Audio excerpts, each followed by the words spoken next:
Okay, so one thing that we can do if we notice there's an app that hasn't installed properly or hasn't updated properly, the user can go into the manager app, and that's on my iPad, it's on the bottom row towards the middle.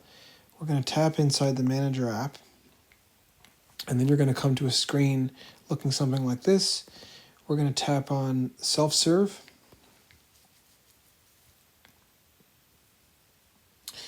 And then you'll notice these are the apps that have been pushed out by our management system.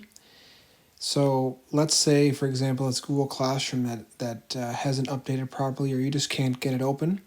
If you tap on reinstall update, most times within a minute or two, as long as it's connected to Wi-Fi and has at least 50% battery life, it will finish installing, or if it can't do that, it will reinstall from scratch. And bottom line is you should be able to get the app to work once this has been done.